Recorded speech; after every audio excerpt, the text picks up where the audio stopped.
Chapter 5 of Tarzan and the Jewels of Opar. Tarzan and the Jewels of Opar by Edgar Rice Burroughs. Chapter 5 The Altar of the Flaming God. It was at the moment that Tarzan turned from the closed door to pursue his way to the outer world. The thing came without warning. One instant all was quiet and stability. The next, and the world rocked. The tortured sides of the narrow passageway split and crumbled. Great blocks of granite, dislodged from the ceiling, tumbled into the narrow way, choking it, and the walls bent inward upon the wreckage. Beneath the blow of a fragment of the roof, Tarzan staggered back against the door to the treasure room. His weight pushed it open, and his body rolled inward upon the floor. In the great apartment where the treasure lay, less damage was wrought by the earthquake. A few ingots toppled from the higher tiers, a single piece of the rocky ceiling splintered off and crashed downward to the floor, and the walls cracked, though they did not collapse. There was but the single shock. No other followed to complete the damage undertaken by the first. Werper, thrown to his length by the suddenness and violence of the disturbance, staggered to his feet when he found himself unhurt. Groping his way toward the far end of the chamber, he sought the candle which Tarzan had left stuck in its own wax upon the protruding end of an ingot. By striking numerous matches, the Belgian at last found what he sought, and when, a moment later, the sickly rays relieved the Stygian darkness about him, he breathed a nervous sigh of relief, for the impenetrable gloom had accentuated the terrors of his situation. As they became accustomed to the light, the man turned his eyes toward the door. His one thought now was of escape from this frightful tomb, and as he did so he saw the body of the naked giant lying stretched upon the floor just within the doorway. Werper drew back in sudden fear of detection, but a second glance convinced him that the Englishman was dead. From a great gash in the man's head a pool of blood had collected upon the concrete floor. Quickly the Belgian leaped over the prostrate form of his erstwhile host, and without a thought of succor for the man in whom, for aught he knew, life still remained, he bolted for the passageway and safety.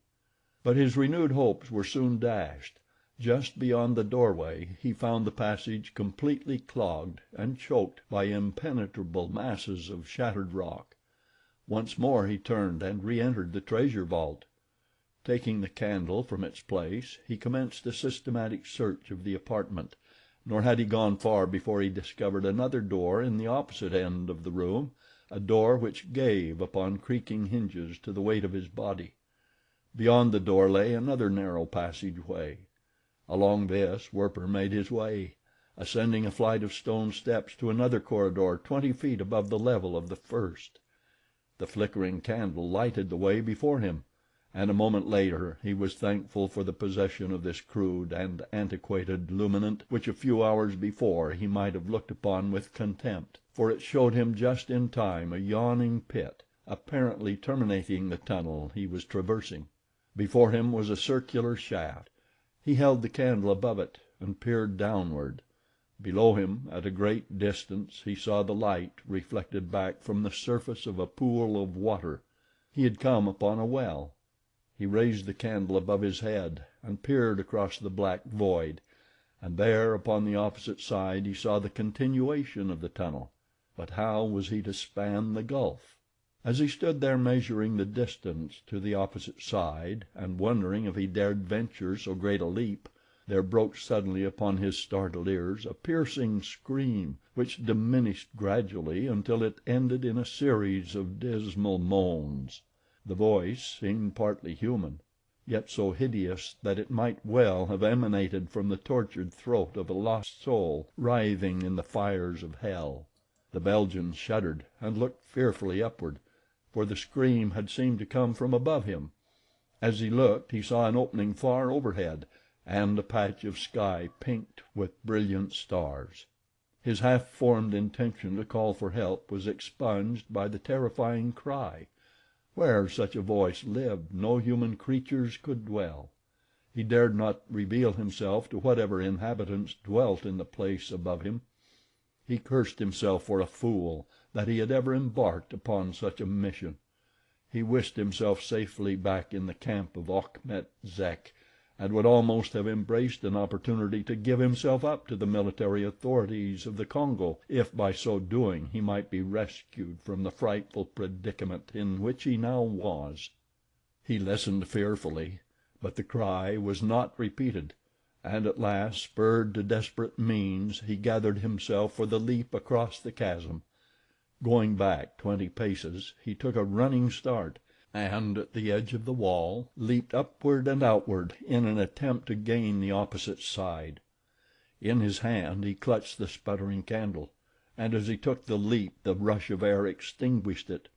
In utter darkness he flew through space, clutching outward for a hold should his feet miss the invisible ledge.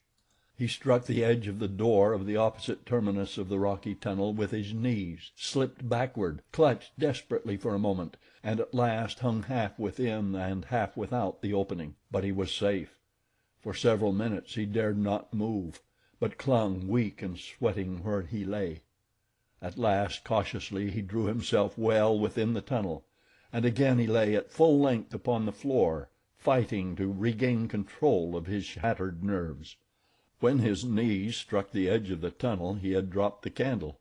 Presently, hoping against hope that it had fallen upon the floor of the passageway rather than back into the depths of the well, he rose upon all fours and commenced a diligent search for the little tallow cylinder, which now seemed infinitely more precious to him than all the fabulous wealth of the hoarded ingots of Opar. And when at last he found it, he clasped it to him and sank back, sobbing and exhausted. For many minutes he lay trembling and broken, but finally he drew himself to a sitting posture, and taking a match from his pocket, lighted the stump of the candle which remained to him. With the light he found it easier to regain control of his nerves, and presently he was again making his way along the tunnel in search of an avenue of escape. The horrid cry that had come down to him from above through the ancient well shaft still haunted him, so that he trembled in terror at even the sounds of his own cautious advance. He had gone forward but a short distance when, to his chagrin, a wall of masonry barred his farther progress, closing the tunnel completely from top to bottom and from side to side. What could it mean? Werper was an educated and intelligent man.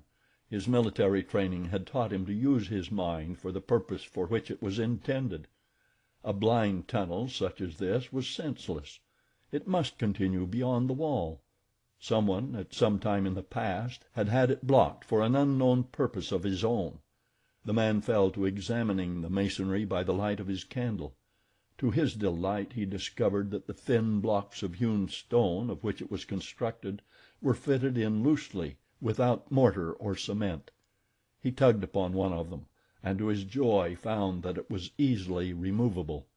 One after another he pulled out the blocks until he had opened an aperture large enough to admit his body. Then he crawled through into a large, low chamber. Across this another door barred his way, but this too gave before his efforts, for it was not barred. A long, dark corridor showed before him, but before he had followed it far his candle burned down until it scorched his fingers. With an oath he dropped it to the floor, where it sputtered for a moment and went out. Now he was in total darkness, and again terror rode heavily astride his neck. What further pitfalls and dangers lay ahead he could not guess, but that he was as far as ever from liberty he was quite willing to believe. So depressing is utter absence of light to one in unfamiliar surroundings. Slowly he groped his way along, feeling with his hands upon the tunnel's walls, and cautiously with his feet ahead of him upon the floor before he could take a single forward step. How long he crept on thus he could not guess, but at last, feeling that the tunnel's length was interminable, and exhausted by his efforts, by terror and loss of sleep, he determined to lie down and rest before proceeding farther. When he awoke there was no change in the surrounding blackness. He might have slept a second or a day, he could not know, but that he had slept for some time was attested by the fact that he felt refreshed and hungry. Again he commenced his groping advance; but this time he had gone but a short distance when he emerged into a room which was lighted through an opening in the ceiling, from which a flight of concrete steps led downward to the floor of the chamber. Above him, through the aperture, Werper could see sunlight glancing from massive columns which were twined about by clinging vines. He listened, but he heard no sound other than the soughing of the wind through leafy branches, the hoarse cries of birds, and the chattering of monkeys. Boldly he ascended the stairway, to find himself in a circular court. Just before him stood a stone altar, stained with rusty brown discolorations. At the time Werper gave no thought to an explanation of these stains. Later their origin became all too hideously apparent to him. Beside the opening in the floor, just behind the altar, through which he had entered the court from the subterranean chamber below, the Belgian discovered several doors leading from the enclosure upon the level of the floor. Above and circling the courtyard was a series of open balconies. Monkeys scampered about the deserted ruins, and gaily plumaged birds flitted in and out among the columns and the galleries far above; but no sign of human presence was discernible. Werper felt relieved. He sighed as though a great weight had been lifted from his shoulders. He took a step toward one of the exits, and then he halted, wide-eyed in astonishment and terror, for almost at the same instant a dozen doors opened in the courtyard wall, and a horde of frightful men rushed in upon him. They were the priests of the flaming god of Opar, the same shaggy, knotted, hideous little men who had dragged Jane Clayton to the sacrificial altar at this very spot years before.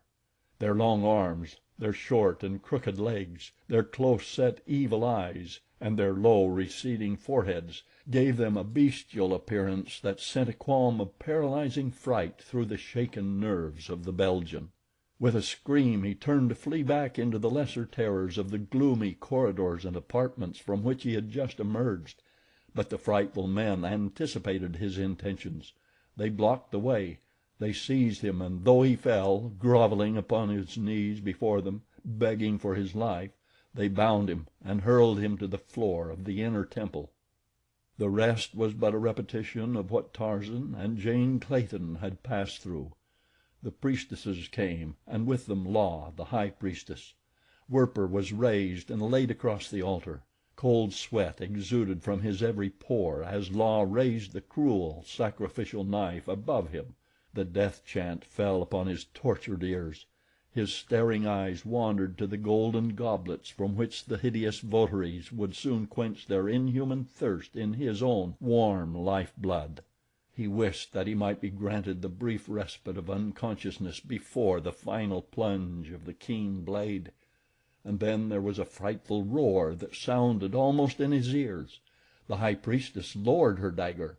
Her eyes went wide in horror.